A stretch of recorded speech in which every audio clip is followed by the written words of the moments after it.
Hello everyone, I am Neha and welcome back to my channel. In this video, we will discuss about two theory of forgetting. First, the retrieval failure theory of forgetting and second, the consolidation theory of forgetting. इससे previous video में हमने एक theory के बारे में already discuss कर लिया है, इंटरफेरेंस थ्योरी ऑफ फॉरगेटिंग। अगर आपने वीडियो नहीं देखी है तो लिंक मैं डिस्क्रिप्शन में दे दूँगी, आप ज़रूर देखना। उससे भी पहले हमने process of memory, types of memory के बारे में भी डिस्कस किया हुआ है, उनका भी लिंक मैं डिस्क्रिप्शन में दे दूँगी, आप ज़रूर देखना। ये सारी वीडियो आपके लिए हेल्पफुल होगी अगर आप साइकोलॉजी से नेट की प्रिपरेशन कर रहे होंगे।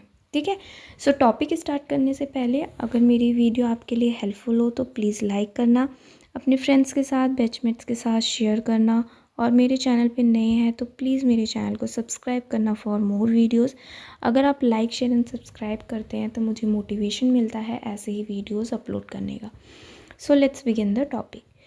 सो फर्स्ट थ्योरी है the retrieval failure theory of forgetting. तो रिट्राइवल फेलियर किस तरीके से होता है ये प्रीवियस वीडियो में मैंने बताया हुआ था।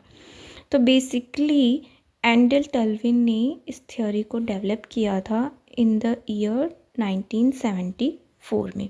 ठीक है, he believed that forgetting of information occurs when an individual fails to retrieve information from their memory. Retrieval किस तरीके से होता है हमने प्रोसेस ऑफ मेमोरी में डिस्कस किया था कि जब हम इंफॉर्मेशन को रिकॉल और रिकॉग्नाइजेशन नहीं कर पाते हैं तो दैट मीन्स कि हमारा रिट्राइवल क्या होता है, फेलियर हो जाता है, हम भूलते हैं। इवन दो इनका कहना था even though the information stored as long term memory is not lost, we can not recall it at the given moment. ठीक है, हम इंफॉर्मेशन को उस मोमेंट में, जिस मोमेंट में हमें वो इंफॉर्मेशन चाहिए उसी मोमेंट पे हम उसको रिकॉल नहीं कर पाते हैं। ठीक है, इसका मतलब ये नहीं होता है कि हाँ वो मेमोरी हमने लॉस्ट कर दी है। इसका बेस्ट एग्जांपल है कि समटाइम्स क्या होता है, आप बात करते रहते हो, बातों बातों में आपको होता है कि कोई वर्ड ऐसा हो गया या फिर कोई स्पेसिफिक मोमेंट हो गया, कोई डेट हो गई, आप सडनली से भूल जाते हो। आप कहते हैं ना कि ज़ुबान पे है बट याद नहीं आ रहा है, तो वो वाली कंडीशन हो जाती है। ठीक है, बेसिकली आप लॉस्ट नहीं होती है इन्फॉर्मेशन बट हम रिकॉल नहीं कर पाते हैं।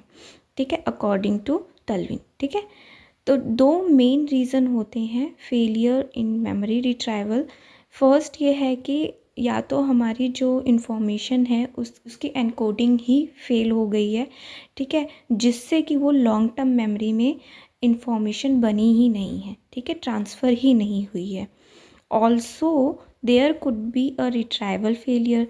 एक और रीज़न हो सकता है कि रिट्राइवल ही फेलियर हो गया जिसका अभी हमने बात की। ठीक है, लैक ऑफ रिट्राइवल क्यूज़, मतलब कि हम रिकॉल और रिकॉग्नाइजेशन नहीं कर पा रहे हैं इन्फॉर्मेशन का। ठीक है, तो ये थी the retrieval theory of forgetting. बहुत ही छोटी थ्योरी है और सेकंड तो और भी छोटी है, बहुत इजी है, आप बहुत इजीली समझ लेंगे। The consolidation theory of forgetting. Basically information हमारी प्रोसेस कैसे होती है, सबसे पहले सेंसरी इन्फॉर्मेशन में जाती है, देन शॉर्ट टर्म में जाती है, देन हम रिहर्सल करते हैं, रिहर्सल में ही कंसोलिडेशन भी होता है। ठीक है, और फिर कंसोलिडेशन होने के बाद हमारी जो मेमोरी है, इंफॉर्मेशन है, वो लॉन्ग टर्म मेमोरी में ट्रांसफ़र होती है।